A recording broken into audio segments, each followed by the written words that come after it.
صلاح الدین ایوبی، جو مسلمانوں اور عیسائی دونوں میں عزت کی نگاہ سے دیکھے جاتے ہیں۔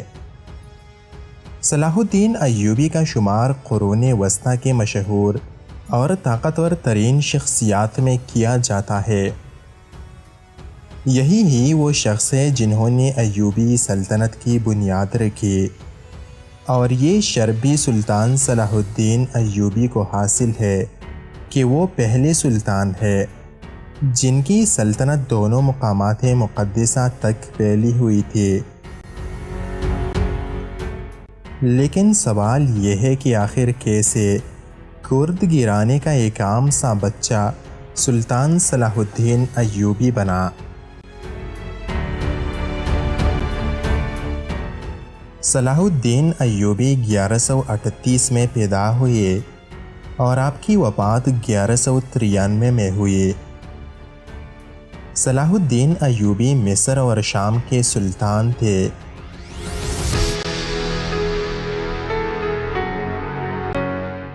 صلاح الدین ایوبی کی شہرت کی خاص وجہ حطین کی جنگ میں عیسائیوں کی متحدہ افواج کو شکست دینا تھی۔ سلطان صلاح الدین ایوبی نے 1187 میں یروشلم کو عیسائیوں سے آزاد کروایا تھا۔ سلطان نے اقتدار میں آتی ہی مشرقی مصر سے انہوں نے اسلامی فوج کو جمع کیا اور اپنی پوزیشن کو مستحکم کیا۔ سلطان صلاح الدین ایوبی کی وجہ شہرت ان کی جنگی حکمت عملی اور سیاسی پوزیشن تھی، لیکن ان دونوں سے زیادہ وہ اپنی شخصیت کی وجہ سے مشہور تھے۔ سلطان صلاح الدین ایوبی کے والد نجم الدین ایوب بغداد کے قریب تکریت کے قلعے کا گورنر مقرر تھے۔ سلطان صلاح الدین ایوبی اپنی جوانی میں پھولوں کے بہترین کھلاڑی تھے اور گھڑ سواری میں ان کا کوئی ثانی نہ تھا۔ اپنی بے پناہ بہادری کی بنا پر وہ اپنے چچا شیرکوہ کے ساتھ ایک جنگی مہم میں چلے گئے، جہاں انہوں نے بے پناہ بہادری کی مثال قائم کی۔ اس جنگی مہم میں کامیابی کے بعد سلطان نور الدین زنگی نے انہیں 1169 میں مصر کا حاکم بنا کر روانہ کیا۔ بہت جلد سلطان نور الدین زنگی کی جانب سے سلطان ایوبی کو مصر کا گورنر بنا کر بھیجا گیا۔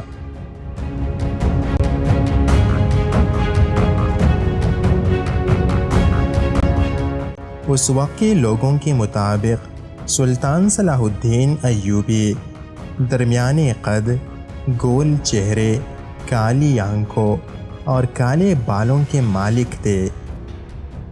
1174 میں جب سلطان نور الدین زنگی کو زہر دے کر شہید کر دیا گیا تو ان کی وفات کے بعد بہت سے حاکم اور امراء خود مختار ہو گئے اور زنگی سلطنت خانہ جنگی کا شکار ہو گئی۔ یہاں سلطان صلاح الدین ایوبی نے خود کو سلطان ڈکلیئر کیا اور انہوں نے باغی سرداروں اور امیروں کی بغاوت کو کچل ڈالا۔ سلطان بننے کے بعد صلاح الدین ایوبی نے مصر میں اپنی حکومت کو مستحکم کیا اور انہوں نے 1174 میں دمشق کو فتح کر کے اسے اپنی سلطنت میں شامل کر لیا۔ پھر سلطان صلاح الدین ایوبی نے قاہرہ میں قائم فاطمی خلافت کا خاتمہ کیا، جو آئے دن سلطان کے خلاف سازشیں کیا کرتی تھی۔ قرون وسطیٰ کے مسلمان انہیں مقامات مقدسہ کا محافظ کہا کرتے تھے۔ پھر سلطان نے تمام امت مسلمہ کو ایک جھنڈے تلے متحد کیا اور باغی امیروں کو مطیع کر کے ان سے اتحاد کر لیا۔ شروع میں سلطان صلاح الدین ایوبی کو مشکلات کا سامنا کرنا پڑا، لیکن سلطان ہار ماننے والوں میں سے ہرگز نہیں تھے۔ 1175 میں سلطان صلاح الدین ایوبی نے حمص کے قریب ایک عیسائی فوج کو شکست دی۔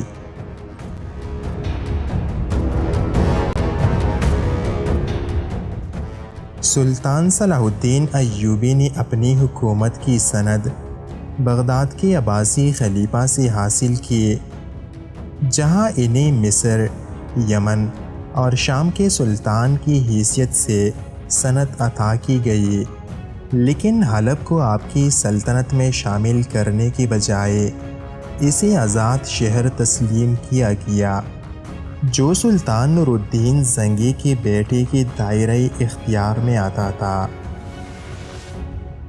سلطان نور الدین زنگی کے بیٹے صالح نے ہمیشہ سلطان صلاح الدین ایوبی کے لیے مشکلات ہی کھڑی کی۔ صالح نے عیسائیوں سے اتحاد کر لیا تھا، اور انہی کے اشاروں پر جب سلطان عیسائیوں سے جنگ کرنے لگتے تو وہ بغاوت کر دیتے۔ جب عیسائیوں نے سلطان صلاح الدین ایوبی پر حشاشین کے ذریعے 2 قاتلانہ حملے کرائے تو سلطان نے ان کرائے کے قاتلوں سے نمٹنے کے لیے ان کے قلعے پر حملہ کر دیا، اور طویل محاصرے کے بعد اس قلعے کو زمین کے برابر کر دیا گیا۔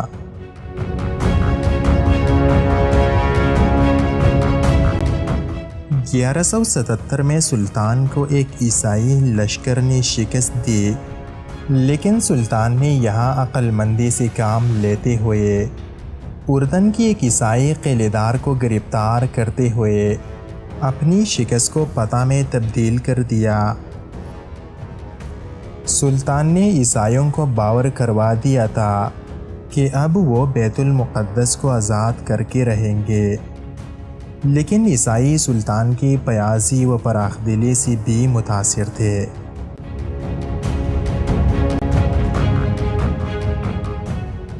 مسلمان سلطان صلاح الدین ایوبی کو عالم اسلام کا محافظ سمجھتے تھے، خاص کر صلیبی عیسائیوں کے خلاف جنگوں میں سلطان کی بہادری پر عرب اور غیر عرب سلطان پر جان نچھاور کیا کرتے تھے۔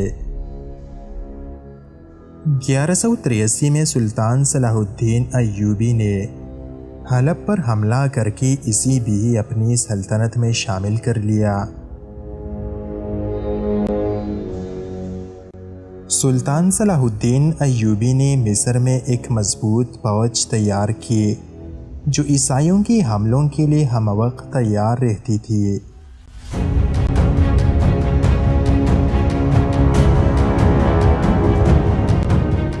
گیارہ سو 85 کے آس پاس سلطان صلاح الدین ایوبی نے موصل شہر پر بھی اپنا کنٹرول حاصل کر لیا۔ اس دوران یروشلم پر تخت کے لیے کھینچاتانی ہو رہی تھی۔ عیسائیوں نے 1187 میں سلطان صلاح الدین ایوبی کے ایک قلعے کرک پر حملہ کر دیا۔ اس قلعے کا کماندار سلطان صلاح الدین ایوبی کا بیٹا تھا۔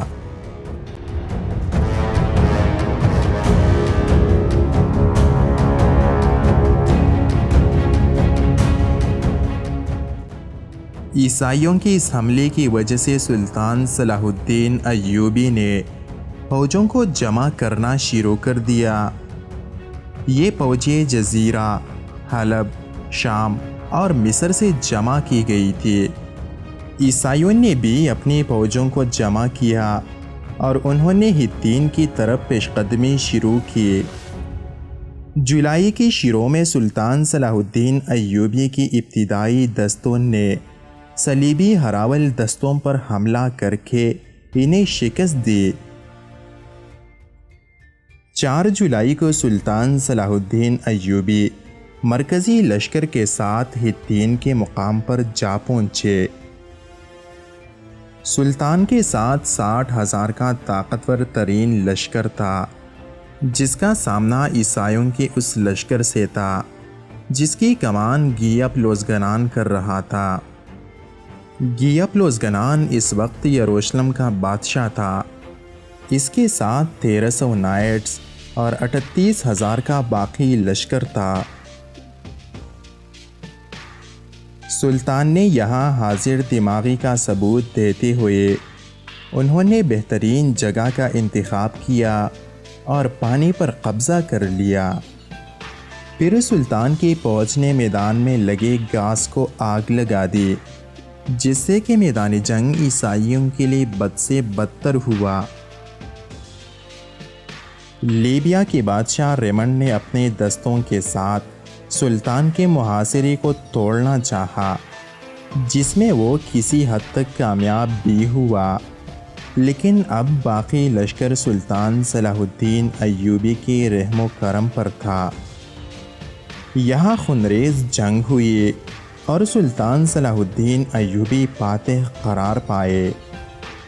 اس جنگ میں تمام عیسائی بادشاہ اور گورنر سلطان کے قیدی بنے۔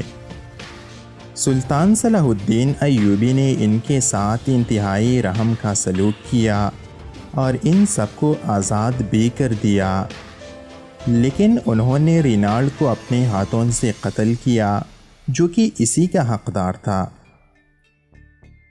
سیلیبی نائٹس جو مسلمانوں کے اصل قاتل تھے، سلطان نے انہیں بھی قتل کرنے کا حکم دیا۔